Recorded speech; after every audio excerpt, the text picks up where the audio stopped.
আজকে রান্না করতে করতে রেডি হলাম, আবার রেডি হয়ে রান্না করলাম। তো আজকে কি রান্না করছি সেটা আগে বলি, তারপরে বলি আজকে এরকম কেন করলাম। তো আজকে কিন্তু অনেক দিন পর বানাচ্ছি যে মাছের মাথা দিয়ে মুগ ডাল। আর আজকের যেন মাছের মাথাটাও ছিল ভীষণ বড়, যেটাকে আমার ভাজতেও কিন্তু খুব অসুবিধা হচ্ছিল। ছোট ছোট টুকরো করে দিল, তারপর ওটাকে ভাজা করলাম। তারপর এদিকে মুগ ডালটাকে ভেজে নিয়ে সিটি দিয়ে দিলাম 3টে, যেরকম সিদ্ধ হয়ে গেল। আর এদিকে আদাটাকে ছেঁচে নিচ্ছি, ছেঁচে একটু মানে বেটে নিলে ভালো হয়, তাহলে দানা দানা ভাবটা থাকে না। আচ্ছা, আর কিন্তু রান্না হবে মৌরলা মাছ, যার জন্য কিন্তু ননদ কাটতে বসে পড়েছে, কারণ প্রচুর টাইম লাগে এই মাছটা কাটতে, যেহেতু আঁশ থাকে।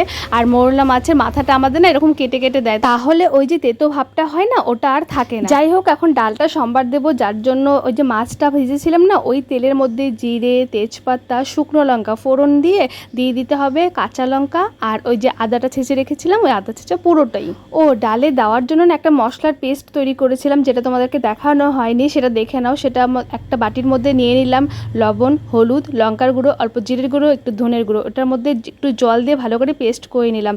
তারপরে ওই সম্বারটা যখন ফুটে আসবে, তখন এই যে মশলার পেস্টটা পুরোটাই ঢেলে দিলাম। আর মশলাটাতে কিন্তু 1 চামচ চিনিও দিয়েছিলাম। এখন মশলাটাকে খুব ভালো করে কষাতে হবে, যেভাবে মনে করো এমনি নর্মাল মশলা কষানো হয় সেমভাবে কষাতে হবে। আর যখন ব্যাপারটা পুরো কষে কষে আসবে না, তখন ওই যে ভেজে রাখা মাছের মাথাগুলো দিয়ে দিতে হবে। আর খুব ভালো করে নাড়তে হবে, আর না একটু খুন্তি দিয়ে ভেঙে ভেঙে দিতে হবে, না হলে না গোটা গোটা মাথা তো দিলে তো ভালো লাগবে না। তার জন্য এটাকে ভেঙে ভেঙে দিলে একটু গুঁড়ো গুঁড়ো ভাবটা হলে ভালো লাগে। দেখো একদম কিন্তু কষা কমপ্লিট। এখন ওই যে সিদ্ধ করে রাখা ডালটা ঢেলে দেবো, আর ভালো করে নেড়ে চেড়ে দেবো।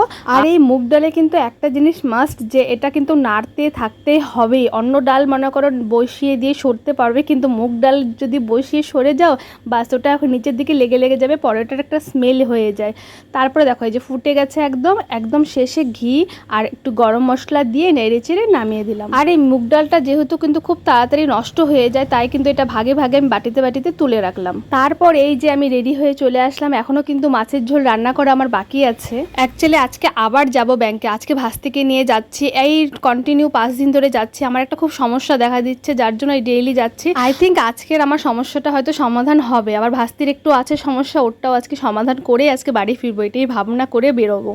তো এদিকে আমার কিন্তু মাছের ঝোলটাও হয়ে গেল। এখন কিচেনটাকে ভালো করে পরিষ্কার টরিষ্কার করে নিলাম। আর এদিকে আজকে মা পুজো দিয়ে দেখো প্রসাদ রেখেছে, আম আছে, শশা আছে, আর ছিল আপেল। তো আমটা আমি আগে নিয়ে নিলাম। আম খেতে তো ভীষণই ভালোবাসি, আমি কেন সবাই কিন্তু আম খেতে ভীষণই ভালোবাসে, আর পুজোরটারও বেশি ভালো লাগে। তো একটা নিয়ে, আর মা এই যে আম পুজোতে যে আমটা দেয় না, এইভাবে চৌচা সুদ্দা দেয়, আর আমার এইভাবে খেতে খুব ভালো লাগে। তাহলে চলো এখন বেরোনো যাক। আর আমি রেডি হয়ে বসে আছি, মানে দাঁড়িয়ে আছে, আর ভাস্তি দেখো ফোনে গল্প করে যাচ্ছে, ওর ফ্রেন্ডের সাথে গল্প করছে। তাই ওকে বলছি আমি এতগুলো কাজ করে রেডি হয়ে গেলাম, আর তুই রেডি হতে পারলি না। তো তারপরে বেরিয়ে গেলাম। আর না কালকে ভাগ্নি আমার মাথায় এতগুলো তেল দিয়েছে, মাথাটা মানে এভাবে চিপকিয়ে দিয়েছে, মানে কি বলবো। আর কালকে ছিল বৃহস্পতিবার, যার জন্য শ্যাম্পুটা করলাম না। তাই ভাস্তি বলছে দেখো আমার চুলটা কি সুন্দরভাবে উঠছে, আর তোমারটা চিপকিয়ে আছে। সত্যি এমনভাবে চিপকিয়েছে যে 2টো লস বের করেছি, সেটাও উঠছে না, ভাবো তাহলে।